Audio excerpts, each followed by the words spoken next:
Samantala, tiwala naman si National Treasurer Roberto Tan na aarangkada ang ekonomiya ng buong rehiyong Asia-Pasipiko ngayong pong taon sa pagbubukas ng Asia-Pacific Economic Cooperation o APEC Finance and Central Bank Deputies Meeting sa lungsod ng Tagaytay nitong umaga.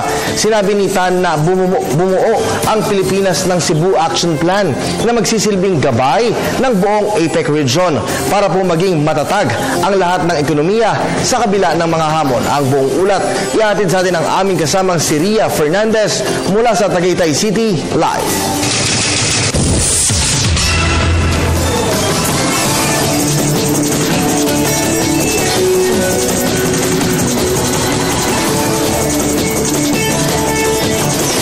Alam mo, napakagandang oportunidad ngayon para sa mga negosyante na mamuhunan sa alinmang mga bansang kasapi ng Asia-Pacific Economic Cooperation o APEC.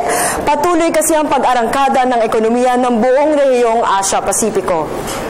Kaninang umaga sa pagbubukas ng APEC Finance and Central Bank Deputies Meeting dito sa Tagaytay, sinabi ni National Treasurer Roberto Tan na inaasahang aangat sa 4.3% ang ekonomiya ng rehiyon ngayong taong 2015 mula sa 3.9% noong nakaraang taon.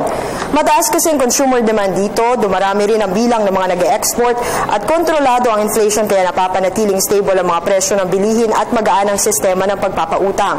Ngunit sa kabila ng mga ito, may mga hamon pa rin hinaharap ang rehiyon. Una, ang hindi pantay-pantay na pag-unlad ng 21 APEC member economies maging sa loob ng kani-kanyang bansa. Ito ang nais tugunan ng APEC ngayong taon sa temang Building Inclusive Economies, Building a Better World. Pangalawa, ang mga kalamidad dahil sa lokasyon ng rehiyon na nakaharap sa Dagat Pasipiko at pinalilibutan ng mga bulkan. Base sa pag-aaral ng Center for Research on the Epidemiology of Natural Disasters sa Belgium, $68 billion ang nawala sa rehiyon buhat ng halos 70% ng sakunang tumama rito mula taong 2003 hanggang 2013. At pangatlo, yung pagkapal ng bilang ng mga tao at pag-usbong ng urbanisasyon. Isa sa mga pangyayari kahapon dito sa APEC Finance Meetings ay ang Asia-Pacific Infrastructure Partnership o APIP Dialogue. Pinag-usapan dito ang pagsasaayos ng urban infrastructure at financing para mapanatili ang pang-ekonomikong aktibidad at para rin gumanda ang kalidad ng buhay ng mga mamamayan ng mga bansang kabilang sa APEC.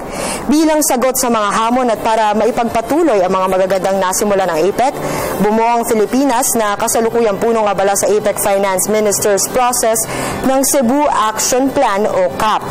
Bubuuin ito ng lahat ng mga pampolisiyang rekomendasyon at mga napagkasunduan sa APEC at magsisilbing gabay ng 21 member economies para mas maging financially integrated, transparent at resilient ang rehiyon.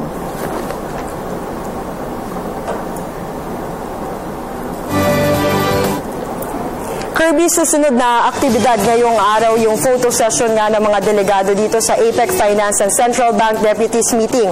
Mangyayari ito alas 4 ng hapon. 5 p.m. naman ang nakatakdang press briefing ni Finance Undersecretary Gil Beltran. Magbibigay ulat siya sa mga napag-usapan sa pagpupulong ngayong araw. At samantala, si National Treasurer Roberto Tan ay mag-host ng isang cultural dinner mula alas 4:30 ng hapon hanggang alas 7 ng gabi. Ngunit limitado lamang ang mga medyang maaaring makadalo rito, kaya magkakaroon kami ng drawlats mamaya. Yan ang pinakamainit na balita mula rito sa Tagaytay sa tulong ng RTVM. Ako si Ria Fernandez para sa Telebisyon ng Bayan. Maraming salamat sa iyo, Ria.